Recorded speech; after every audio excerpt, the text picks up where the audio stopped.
Welcome to Gitamrit. Bhagavad Gita में जीवन के मूल प्रश्नों का उत्तर मिलता है। मैं कौन हूँ? आत्मा क्या है? आत्मा का स्वरूप कैसा है? गीतामृत में इन्हीं विषयों का वर्णन सरल शब्दों में। पिछले सेशन हमने चर्चा की थी अध्याय 4 श्लोक 6 एवं 7। आज के चर्चा का विषय है अध्याय 4 श्लोक 8 एवं 9। अध्याय 4 सांख्य योगा, द योग ऑफ डिवाइन नॉलेज, दिव्य ज्ञान। श्लोक 8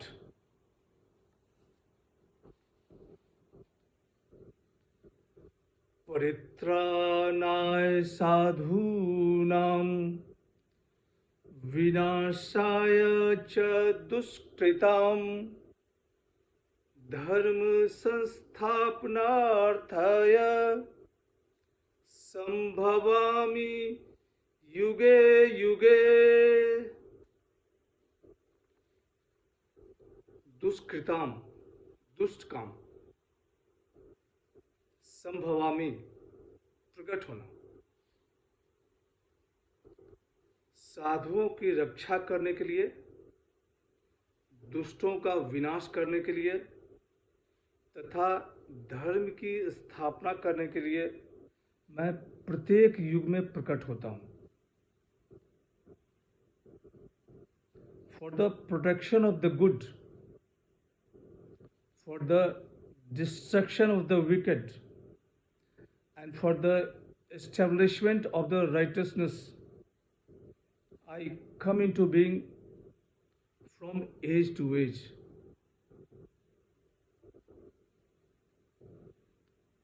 पिछले श्लोक में भगवान श्री कृष्ण ने कहा था कि हे अर्जुन, जब जब धर्म की हानि और अधर्म की वृद्धि होती है तब तब मैं स्वयं प्रकट होता हूँ। यहाँ भगवान श्री कृष्ण कर रहे हैं कि साधुओं की रक्षा करने के लिए, दुष्टों का विनाश करने के लिए तथा धर्म की स्थापना करने के लिए मैं प्रत्येक युग में प्रकट होता हूँ। साधुओं के द्वारा ही धर्म का प्रचार होता है। जब जब साधुओं पे संकट आता है, जब जब साधुओं पे अत्याचार होता है, तो भगवान स्वयं प्रकट होते हैं उनकी रक्षा करने के लिए। दुष्टों का संहार तात्पर्य है दुष्ट प्रवृत्ति का विनाश और कभी कभी दुष्टों का संहार भी। श्लोक 7 में कहा गया कि भगवान कब कब प्रकट होते हैं, और श्लोक 8 में कहा गया भगवान क्यों प्रकट होते हैं। दोनों श्लोक को एक बार उच्चारण करते हैं। यदा यदा हि धर्मस्य ग्लानिर्भवति भारत अभ्युत्थानम् अधर्मस्य तदात्मानं सृजाम्यहम् परित्राणाय साधूनां विनाशाय च दुष्कृतां धर्म संस्थापनार्थाय संभवामि युगे युगे। श्लोक 9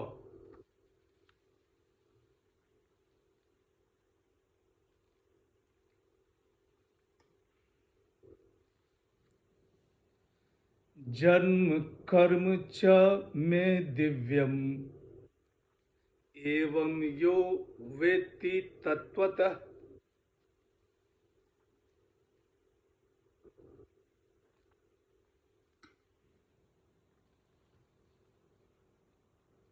त्यक्त्वा देहं पुनर्जन्म नैति मामेति सुअर्जुन। तत्वतः वास्तविकता। हे अर्जुन, मेरे जन्म और कर्म दिव्य हैं। मेरे जन्म और कर्म को जो मनुष्य तत्व से जान लेता है वह शरीर को त्याग कर फिर जन्म को प्राप्त नहीं होता, वह मुझे ही प्राप्त होता है। He who knows in the true light my divine birth and action is not born again when he leaves his body, but comes to me. भगवान श्री कृष्ण कह रहे हैं कि हे अर्जुन, जो मनुष्य मेरे दिव्य जन्म और कर्म को तत्व से जान लेता है, तत्व से जानना मतलब अनुभव से जानना, वह बंधन से मुक्त हो जाता है, जन्म और मृत्यु के बंधन से, और परमात्मा को प्राप्त होता है। तत्वत अनुभव करके माँ अपने बेटे को कहती है कि सेब मीठा होता है, सेब का रंग लाल होता है, लेकिन बच्चा जब सेब खाता है और अनुभव करता है कि कितना मीठा है, ये अनुभव हुआ। उसी तरह जब भगवान के जन्म और कर्म को मनुष्य अनुभव से जानता है, तब वह जन्म मृत्यु के बंधन से मुक्त हो जाता है। यहाँ भगवान श्री कृष्ण चैतन्य शक्ति की बात कर रहे हैं। चैतन्य शक्ति जो मुझ में, आप में और अर्जुन में है। चैतन्य शक्ति जो दिव्य है, इसको जान लेने के बाद मुक्ति मिल जाती है। डॉक्टर सर्वपल्ली राधाकृष्णन ने लिखा है कि भगवान अवतार लेते हैं केवल दुष्टों का विनाश करने के लिए नहीं, परंतु मनुष्य को सीख भी देने के लिए।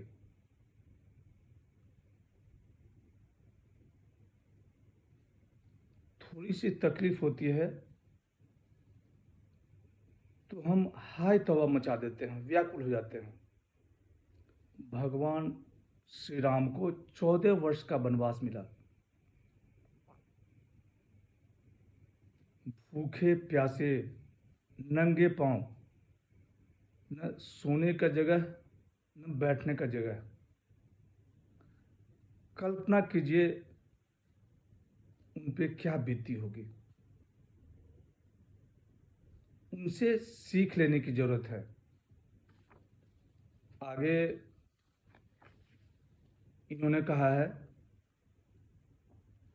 द अवतार points out the way by which man can rise from the animal to spiritual mode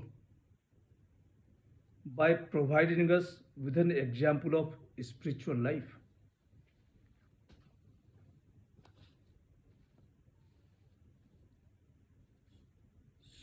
स्वामी प्रभुपदा ने कहा है कि यदि भगवान को पाना है तो आध्यात्मिक दुनिया में उतरना होगा। यदि भगवान को पाना है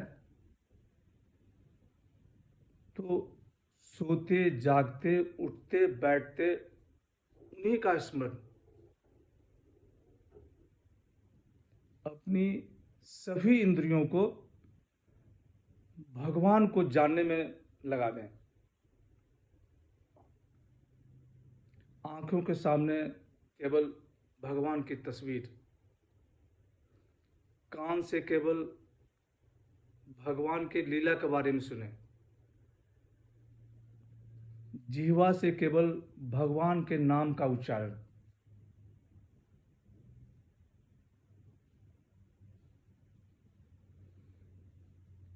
भगवान अवतरित होते हैं मनुष्य के हित के लिए।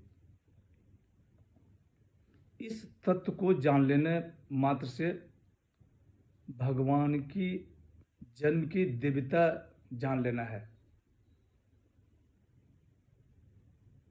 भगवान जब अवतार लेते हैं तो निष्काम काम करते हैं।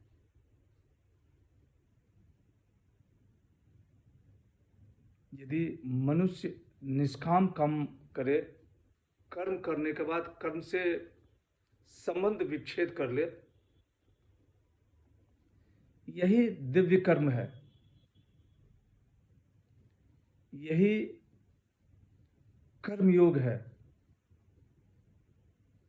और कर्मयोग मुक्ति का मार्ग।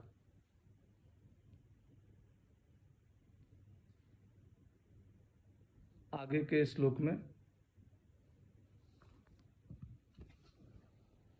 भगवान के जन्म और कर्म की दिव्यता को जानने वाले कैसे होते हैं, इसके बारे में बताया गया है। आज की चर्चा यहीं समाप्त करते हैं। ओम अस्तु मा सद्गमय तमसो मा ज्योतिर्गमय मृत्युमामृतं गमय। ओम शांति शांति शांति।